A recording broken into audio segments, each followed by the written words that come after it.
برج الحمل من شهر يناير 2021. التوقعات العاطفية هنشوف طاقتك وطاقة شريكك ومشاعرك تجاهه ومشاعره تجاهك وشايفك ازاي وايه نواياه وايه خطواته القادمة.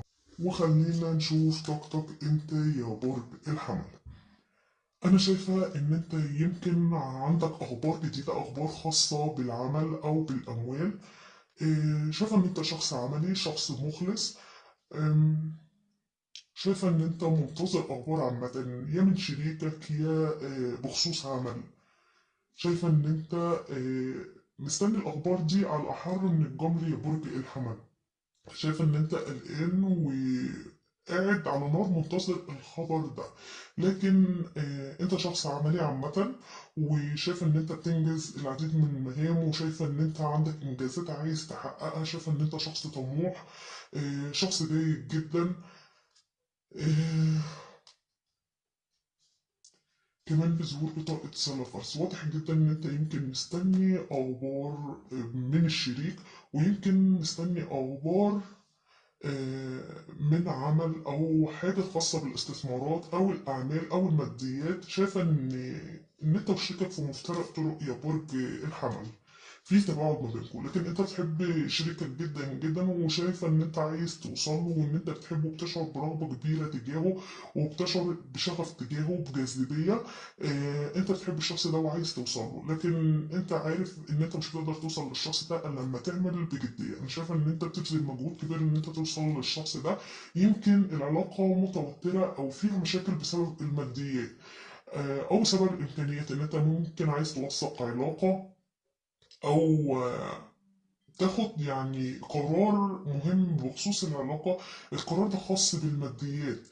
آه، يمكن كمان بتوصل لنتائج، بتوصل لحلول عامة. أنا شايفاك بتبذل مجهود كبير عشان تحل مشاكلك يا برج الحمل. شايفة إن أنت كمان شخص مخلص، شخص عملي. بطاقة جاستس، بطاقة العدالة، واضح جدا إن في مشاكل كبيرة ما بينك وما بين شريكك يا برج الحمل. في مشاكل قضائية وأنت مستني العدل أو العدالة القانونية. أنت عايز العدل، واضح جدا إن أنت اتحطيت في موقف يا برج الحمل آه، فوق إرادتك. لكن انت منتظر العدل، لكن الفراق اللي حصل ما بينك وما بينه انت ما انتش راضي عنه، وان ده الشخص ده انت بتحبه جدا جدا وهو رفيق روحك. دي بطاقة العشاق، أفضل بطاقة بتدل على الحب. معظم الأزواج بيتمنوا العلاقة دي، فربما تكون علاقة متزوجين، لأن أنا شايف إن في مشاكل قضائية ما بينكم انتوا الاتنين يا برج الحمل. فأكيد طبيعي مش هيكونوا عزاب وفي بينكم مشاكل قضائية. أنت مستني العدل، الميزان. آه، دي كانت طاقتك أنت يا برج الحمل. شايفاك مستني العدل والكرمة تتحقق يا برج الحمل. بالنسبة لطاقة شريكك، أنا شايفة إن هو كمان بين طريقين، هو مش راضي على فكرة على اللي هو فيه. بس أحب أقولك إن الشخص ده شخص معلق، محاصر، مقيد. أم، شخص ما عندوش وعي، شخص فاقد طريقه، ضل يعني ضل طريقه، فاقد كمان تركيزه. الشخص ده مش قادر يفكر، مش قادر ياخد قرار صحيح تجاه العلاقة.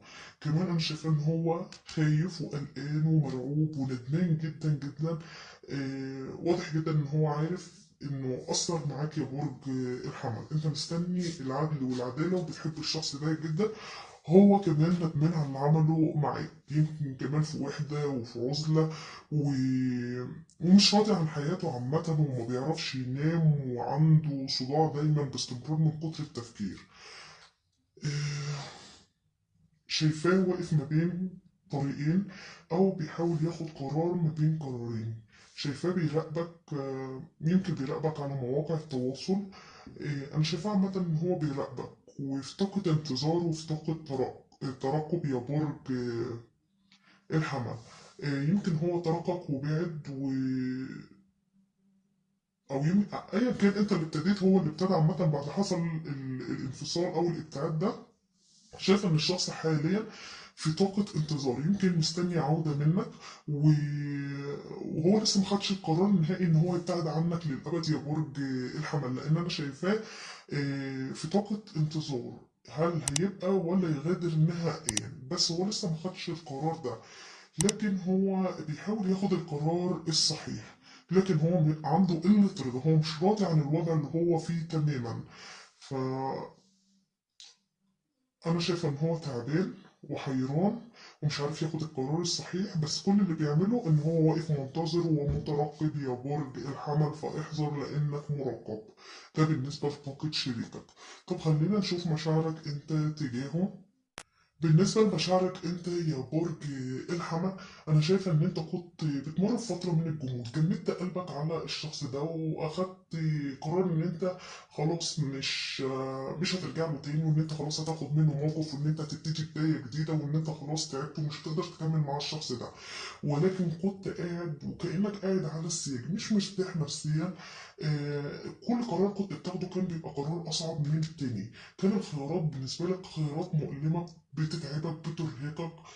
آم، شايف إن أنت كنت دايما في معارضة أو بتواجه مخاوفك. أنت، أنا شايف إن أنت شخص عامة عايز تعود لشريكك، أو يعني أنا شايفة يا برج الحمل إن أنت عايز تبعت له أخبار. آه، عايز بداية معاه. شايفة إن أنت حددت أهدافك وعرفت أنت عايز إيه، لأن أنا شايفة كمان إن أنت عندك تغيير في المصير. فأنا شايفة إن أنت مريت بفترة صعبة جدا في حياتك. الفترة دي كنت متدمر نفسيا ومش قادر تاخد خطوة ولا تاخد قرار، كان كل قرار بتاخده كان بيتعبك ويرهقك أكتر من الأول. شايفة إن أنت حسيت إن العلاقة ما بينكم اتمزقت، إن حصل فيها انقسام. وطبعا انت ما كنتش عايز ده يحصل، لان انت بتحب الشخص ده جدا جدا، وبتشعر ان هو رفيق روحك. فانت ما كنتش قادر ان انت تبتعد عنه، كنت حاسس ان انت واقع في وسط الطريق. حاسس بالانكار، حاسس بالعمى، مش شايف اي حاجه حلوه عملها. آه، يعني انت كنت بتنكر اي حاجه كان بيعملها معاك، او بتعمل مش شايف الحاجه اللي بيعملها معاك. لكن انا شايف ان انت اللي ما كانش عندك قدرة على رؤية الحقيقة يا برج الحمل. واضح جدا إن كان في سلبيات أو ضغوطات كانت عمياك عن رؤية الحقيقة. لكن شايفاك إن أنت شخص أصبحت ناضج عاطفيا وحصلت على الهدوء. شايفة إن أنت أصبح عندك حكمة أكتر، وعايز تسامح الشخص ده. أصبحت متسامح يا برج الحمل.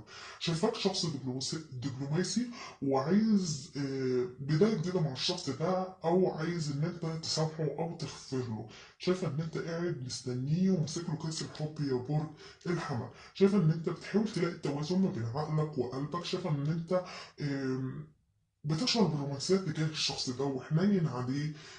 كمان هي علاقة متزوجين زي ما قلت لك في البداية يا برج الحمل. كمان أنا شايفة إن في بينكم مشاكل قضائية للبعض، مش هنقول للكل ولكن هنقول للبعض.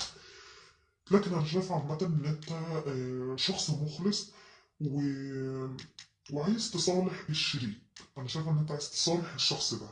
كمان أنا شايفة إن حصل تغيير في حياتك، تغيير في المصير، تغيير في الكارما. شايفة إن حياتك فجأة كده اتقلبت رأسا على عقب، وبعد ما كنت مقرر إن أنت مستحيل ترجع للشخص ده تاني ومش عايز تشوفه وخلاص هتبتعد عنه، إلى إنك حاسس بأحاسيس غريبة، حاسس بشغف تجاه الشخص ده، وبتشعر إن هو رفيق روحك.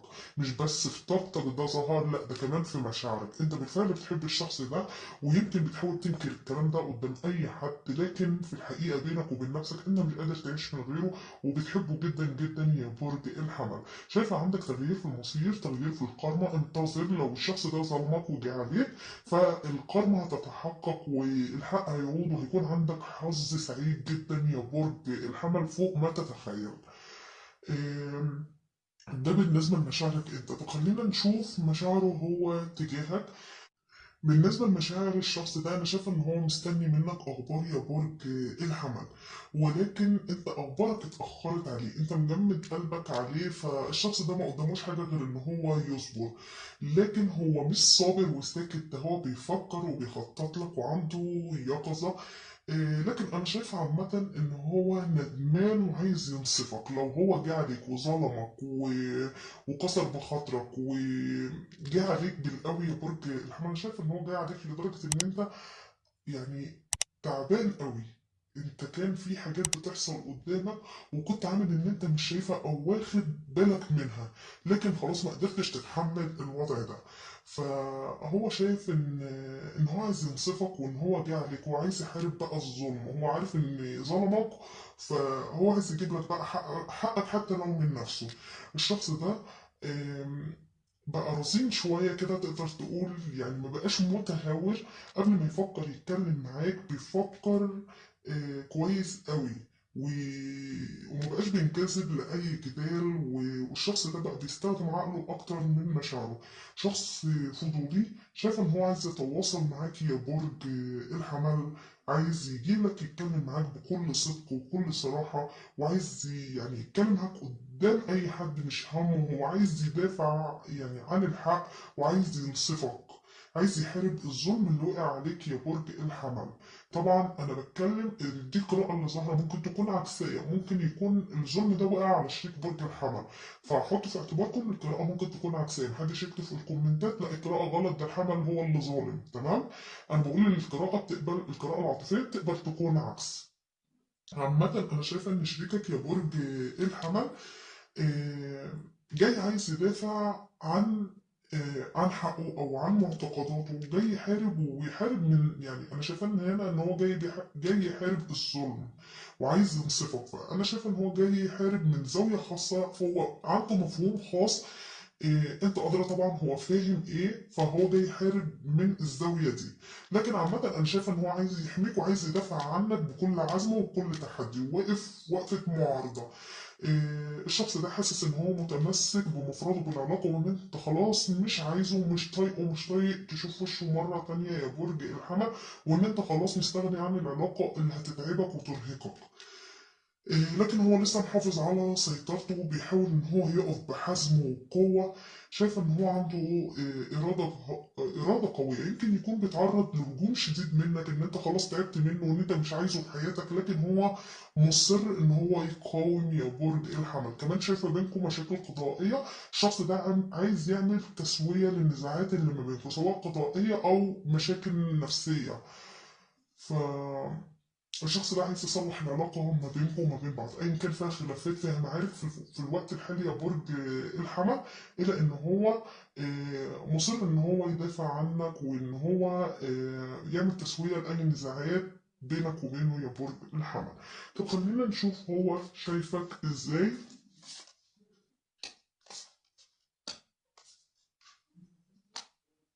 هو شايفك ازاي يا برج الحمل؟ هو شايفك لو انت برج حمل انثى، فهو شايفك انثى عاطفية ناضجة.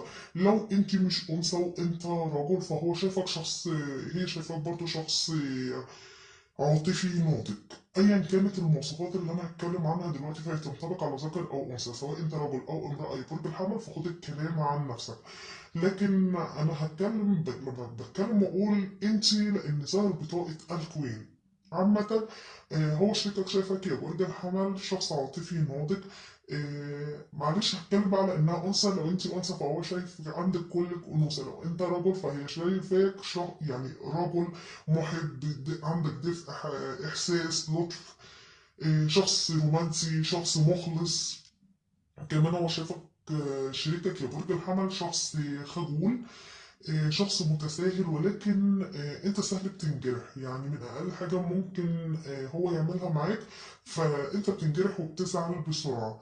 لكن لو انت ام بقى يا برج الحمل، لو انت امرأة وام، فهو شايفك ام جيدة وشخصية داعمة وبتراعي ابنائك. كمان هو شايف ان انت شخصية شجاعة او انت شخص شجاع يا برج الحمل. فهو شايف ان العلاقة ما بينكم علاقة أبدية مش سهل ان هي تنتهي. كمان هو شايف ان انت بتحصل على القوة الداخلية، شخص عندك شجاعة، عندك ثقة بنفسك، عندك رحمة، أم، بتقدر تتغلب على المشاكل او تتخطى العقبات. كمان هو شايف ان انت عندك نصر يا برج الحمل.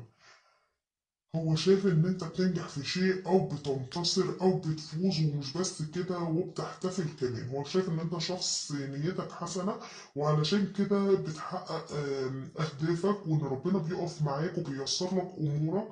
وشايفك ان انت شخص قوي وعندك ثقة بنفسك ومحترم نفسك جدا وفخور بنفسك ومستقر. لكن هو شايف عامة إن أنت عندك احتفالات وعندك نجاحات وعندك إنجازات يا برج الحمل. طب خلينا نشوف إيه نواياه تجاهك.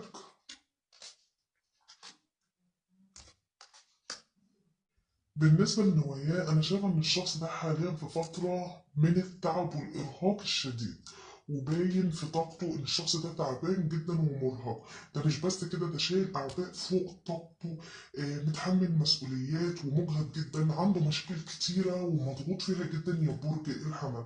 هو شايل الشغل على أكتافه، لكن ده بالنسبة له واجب وهو لازم يلتزم بيه. هو حاسس انه في النضال شاق، ولكن بيعتبر ان ده امر مفروغ منه ما يقدرش يتخلى عنه، وان ده واجب عليه ولازم يلتزم بيه. شايفاه ضال طريقه، فاقد تركيزه، مش قادر ياخد خطوة في الوقت ده. لكن هو شايف ان هو في تحديات كبيرة، بيمر بفترة من العفوية وقلة المرح. الشخص ده كان مرح وبيحب الضحك وبيحب الهزار، إلا إن الفترة دي الضحكة غابت عن وشه. لكن الشخص ده أنا شايف إنه هيمر بتحديات، والتحديات دي هتخلص منها قريبا بظهور بطاقة الكوين بنتكل. فأنا شايف إن الشخص ده هيصبح أكتر نضجا وهيكون عنده مكانة اجتماعية. الشخص ده أنا شايف إنه هيتعب وهيشتغل على نفسه علشان يحقق حياة أفضل من الأول.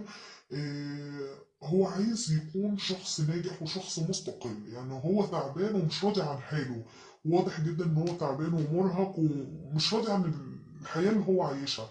وبرضه بان في طاقته إن هو بياخد قرارات مصيرية، وان هو عنده قله رضا. فالشخص ده هيحاول ان هو يغير من افكاره ويغير من حياته.